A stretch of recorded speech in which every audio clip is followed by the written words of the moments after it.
Hello students, आज ज्ञान दर्शन coaching centre में आपका फिर से स्वागत है।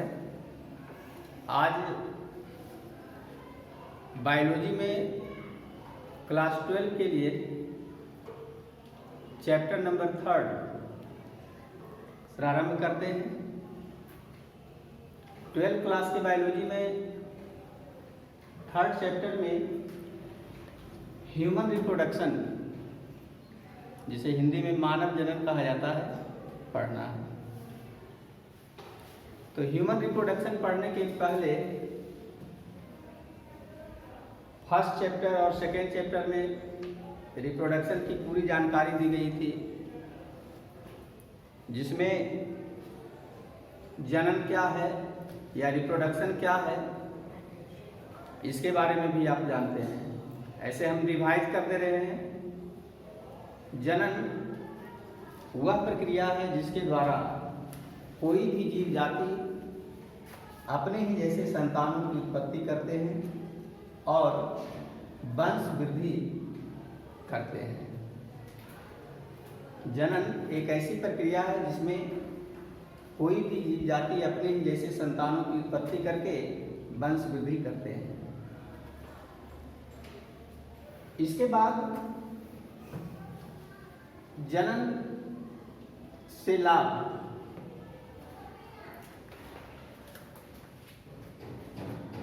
जनन से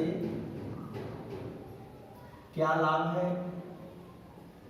या एडवांटेजेस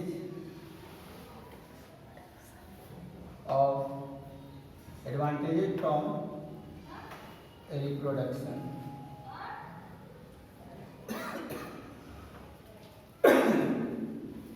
आप जानते होंगे कि जनन से कई लाभ हैं। फर्स्ट लाभ है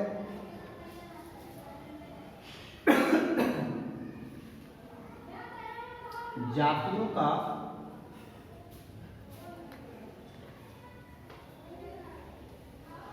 अनुरक्षण।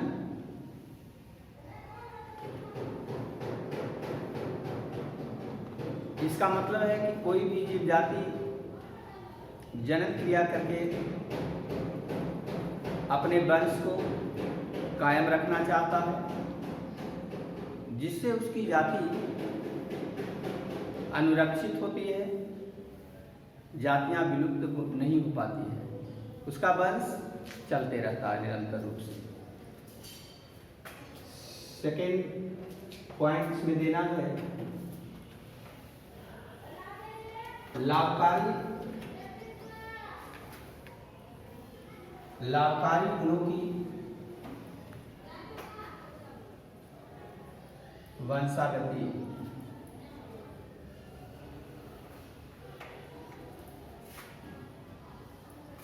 कोई भी जीव जाति जब संतान उत्पन्न करता है रिप्रोडक्शन के माध्यम से, तो माता पिता के लाभकारी गुण संतानों में प्रविष्ट कर जाते हैं, जिससे संतान माता पिता के समान गुण वाले होते हैं। 3rd नंबर, आबादी में वृद्धि।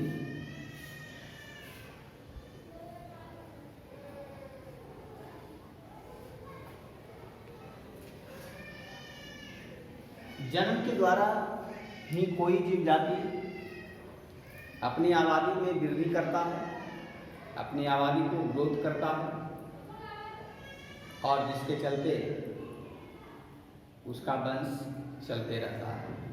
तो मेनली 3 एडवांटेज है रिप्रोडक्शन का। अब हम लोग मानव जनन तंत्र के बारे में जानेंगे।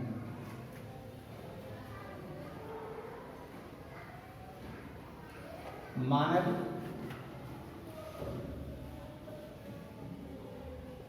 जनन तंत्र, ह्यूमन रिप्रोडक्टिव सिस्टम। मानव जनन तंत्र। दुनिया में जितने भी जीव हैं, सभी जीवों में मानव जनन तंत्र सबसे अधिक विकसित है, क्योंकि मानव के शरीर की संरचना अन्य जीवों की अपेक्षा ज़्यादा जटिल और विकसित है। मानव यूनिसेक्सुअल प्राणी है, एक लिंगी प्राणी है, अर्थात अलग अलग व्यष्टियों में मेल और फीमेल होते हैं। इसीलिए ह्यूमन रिप्रोडक्टिव सिस्टम को दो क्लास में क्लासिफाई कर दिया गया है। फर्स्ट है मेल रिप्रोडक्टिव सिस्टम, सेकेंड है फीमेल रिप्रोडक्टिव सिस्टम। इसको हिंदी में नर जनन तंत्र कहा जाता है, इसे मादा जनन तंत्र कहा जाता है। तो ह्यूमन रिप्रोडक्टिव सिस्टम दो टाइप के होते हैं, मेल रिप्रोडक्टिव सिस्टम और फीमेल रिप्रोडक्टिव सिस्टम। बारी बारी से हम लोग दोनों का स्टडी करेंगे।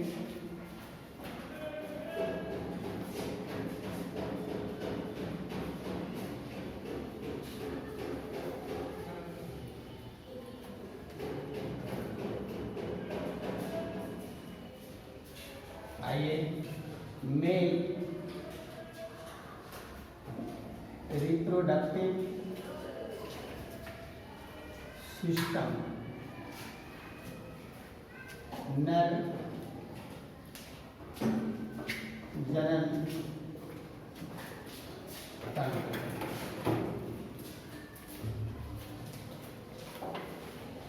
मेल रिप्रोडक्टिव सिस्टम में एक जोड़ा टेस्टिस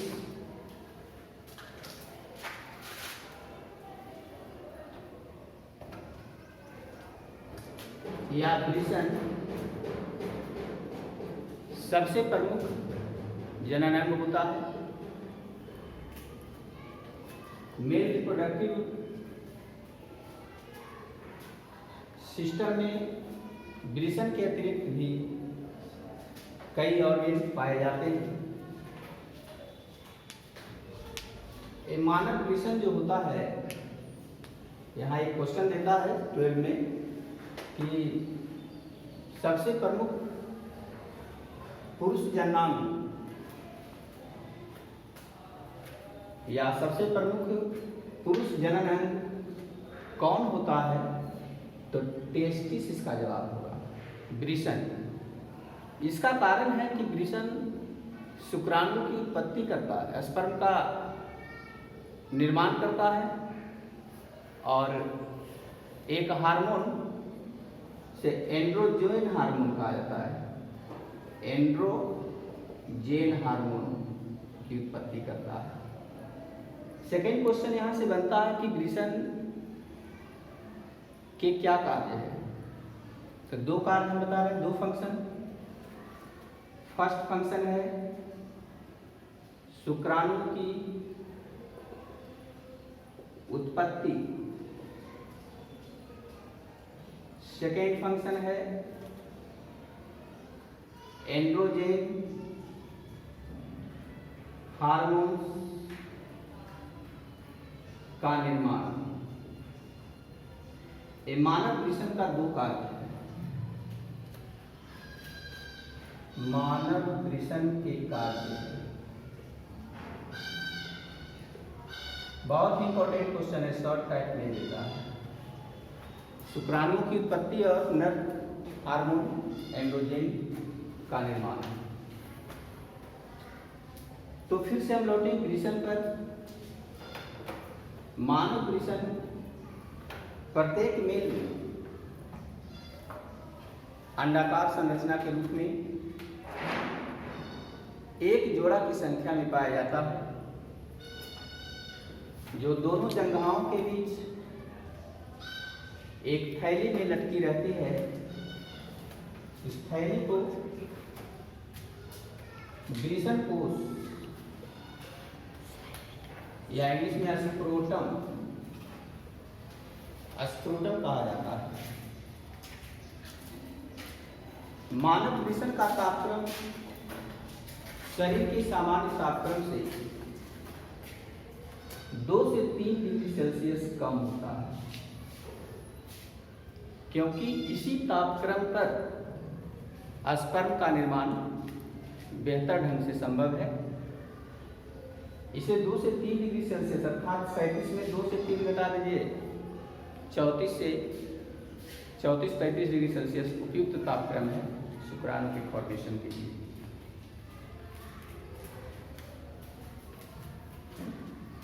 प्रत्येक वृषण संयोजी ऊतक से बना होता है। इसके आवरण को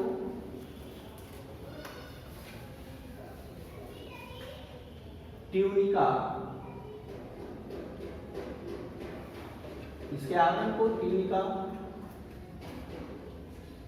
एल्बोजीनिया कहा जाता है। वृषण का निर्माण संयोजी ऊतक से होता है और इसके आवरण को ट्यूनिका एल्बोजीनिया कहा जाता है।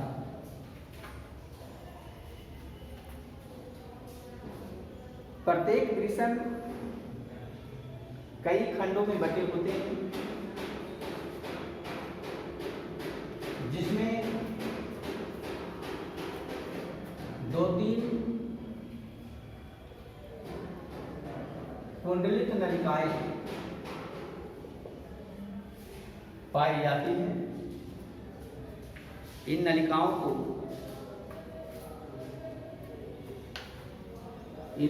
को शुक्रजनन नलिकाएं, सेमिनिफेरस ट्यूब्यूल्स कहते हैं।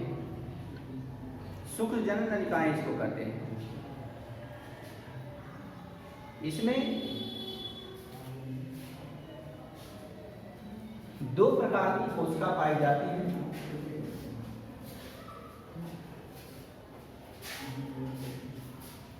जिसे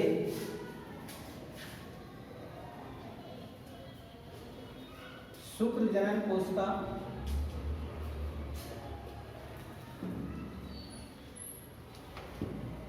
स्पर्मेटोगोनिया तथा सर्टोली की कोशिका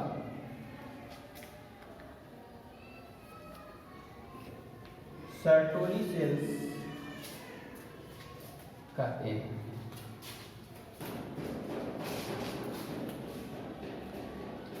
थोड़ा जटिल संरचना इसका है। अब देखिए सामने डायग्राम है मानव वृषण के टीएस का, ट्रांसवर्स सेक्शन। टीएस थ्योरी एवं प्रैक्टिकल दोनों में देता है। प्रैक्टिकल में तो हर साल इसका डायग्राम पूछता है। इसके डायग्राम में मेनली आपको देखना है कि बाहरी स्तरीय है, इसको जर्मिनल एपिथेलियम कहते हैं। इस दोनों के बीच की संरचना इंटरस्टिशियल सेल है। एक प्राइमरी स्पर्मेटोगोनिया है, इसके बाद का लेयर है सेकेंडरी स्पर्मेटोगोनिया, सर्टोली सेल है, और ये बीच में स्पर्म है, शुक्राणु। तो दोस्तों सबसे इंपॉर्टेंट पार्ट्स होता है वृषण। इसमें 2 क्वेश्चन सबसे ज़्यादा इंपॉर्टेंट हम बतलाए। मानव जननांग में सबसे प्रमुख अंग कौन होता है, तो वृषण आंसर होगा, ऑब्जेक्टिव में देता है। सब्जेक्टिव में 2 अंक का क्वेश्चन देता है, वृषण के क्या कार्य हैं। तो पहला कार्य हम बताएं शुक्राणु की उत्पत्ति, और सेकेंड कार्य नर हार्मोन एंड्रोजन की उत्पत्ति। ये 2 क्वेश्चन आप इंपॉर्टेंट कर लेंगे। अब इसके बाद ग्रीसन के बाद दूसरा संरचना इसका होता है अधिग्रीसन। अधिग्रीसन जिसको कहा जाता है इंग्लिश में एपिडिडाइमिस।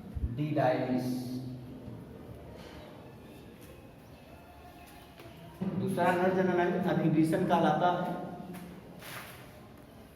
यह ग्रीसन से जुड़ी हुई संरचना होती है। इसका कार्य शुक्राणुओं को स्टोर करना, संग्रह करना, उसे परिपक्व होने के लिए बेहतर वातावरण तैयार करना और शुक्राणुओं में निषेचन क्षमता प्रदान करना। तो अधिग्रीसन का 3 कार्य बतला रहे हैं। शुक्राणु को स्टोर करना, सेकेंड कार्य शुक्राणुओं का परिपक्वन करना, मैच्योर्ड करना, और थर्ड कार्य इसका है निषेचन के लिए बेहतर निषेचन क्षमता प्रदान करना। अधिग्रीसन हो गया। तीसरा जो ऑर्गन है उसका नाम है शुक्रवाहिनी, भास डिफरेंस। शुक्रवाहिनी भास डिफरेंस। नर जनन तंत्र में शुक्रवाहिनी अधिग्रीसन से जुड़ी हुई एक संरचना होती है जो शुक्राणुओं को आगे बढ़ाने का कार्य करता है रिप्रोडक्शन क्रिया के समय। फोर्थ नंबर शुक्राशय, सेमिनल वेजाइटी। सेमिनल वेजाइटी इसमें एक चिपचिपा द्रव स्रावित होता है।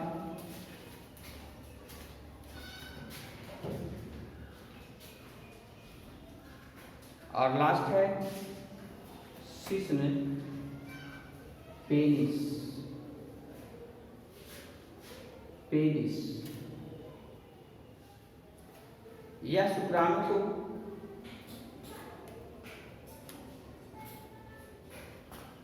शरीर से निकालकर मादा शरीर के योनि या वैजाइना तक पहुंचाने का कार्य करता है। तो इतने ऑर्गन नर जनन तंत्र में होता है। ग्रीसन, अधिग्रीसन, शुक्रवाहिनी, शुक्राशय और शिश्न। लास्ट में अब मेल रिप्रोडक्टिव सिस्टम में कुछ ग्रंथि पाए जाते हैं जिसे अतिरिक्त जनन ग्रंथियां कहा जाता है। अतिरिक्त जनन ग्रंथियां एसेसरी जेनाइटल ग्लैंड्स इसको कहते हैं। एसेसरी जेनाइटल ग्लैंड्स में 3 ग्रंथि मेनली आता है। सबसे इंपॉर्टेंट इसमें है पुरस्थ ग्रंथि। पुरस्थ ग्रंथि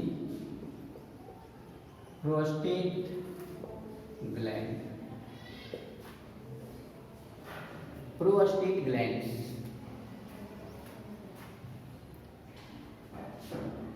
मेल में मूत्राशय के आधार तल पर एक विशेष प्रकार की ग्रंथि पाई जाती है जिसे पुरस्थ ग्रंथि कहा जाता है। इसमें एक द्रव पाया जाता है, लिक्विड, जिसे पुरस्थ द्रव, प्रोस्टेट फ्लूइड कहते हैं। पुरस्थ ग्रंथि में पाए जाने वाले द्रव को पुरस्थ द्रव कहा जाता है। इसके द्वारा वीर्य में या सीमेन में, बताएंगे सीमेन क्या है। सीमेन में विशेष गंध प्रदान किया जाता है। सीमेन में विशेष गंध प्रदान करने वाला द्रव पुरस्थ द्रव होता है और इसी के कारण शुक्राणु निषेचन के लिए सक्रिय होते हैं, अंडाणु को निषेचित करने के लिए तैयार होता है। फिर से आए, पुरस्थ ग्रंथि से एक द्रव निकलता है जिसे पुरस्थ द्रव कहते हैं। इसमें एक विशेष प्रकार का स्मेल होता है जो वीर्य में प्रदान करता है। क्या है जो बताएंगे। सेकेंड नंबर, शुक्राशय, सेमिनल वेजाइटी, सेमिनल वेजाइटी, शुक्राशय। यह एक लंबी और मांसल थैलीनुमा ग्रंथि होता है जो शुक्राणु को सक्रिय करने वाले पदार्थों को स्रावित करता है, जैसे साइट्रेट,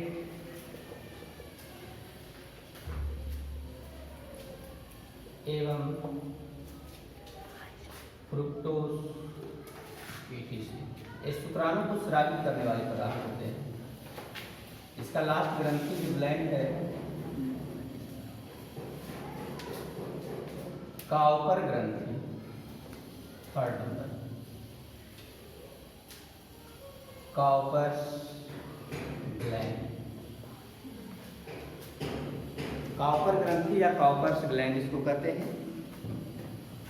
यह एक जोड़ा प्रत्येक मानव में होता है और प्रोस्टेट ग्लैंड के ठीक नीचे स्थित होता है और मूत्र को अम्ल से सुरक्षा प्रदान करता है। शुक्राणु नष्ट ना हो उसमें योगदान ही करता है। तो इस तरह से मेल रिप्रोडक्टिव ऑर्गन में 3 ग्लैंड पाया जाता है। लास्ट में अब एक वर्ड और है, सीमेन, वीर्य। और एक क्वेश्चन भी आता है बोर्ड में, सीमेन क्या है, वीर्य क्या है। इसको भी आप इंपॉर्टेंट करेंगे। निषेचन क्रिया के दौरान नर जनन अंग से निकलने वाला सफेद रंग का द्रव, यह द्रव जो होता है क्षारीय द्रव होता है, सीमेन कहलाता है, जिसमें प्रोस्टेट द्रव, शुक्राणु द्रव तथा शुक्रीय द्रव पाए जाते हैं। और यही सीमेन में स्पर्म पाए जाते हैं, शुक्राणु पाए जाते हैं जो अंडाणु से निषेचन की क्रिया करते हैं। तो मोस्ट इंपॉर्टेंट क्वेश्चन है, सीमेन क्या है। तो आज ह्यूमन रिप्रोडक्टिव सिस्टम में मेल रिप्रोडक्टिव सिस्टम हम लोग पूरा पढ़े। नेक्स्ट क्लास बायो का हम फिर कल देंगे। थैंक्स।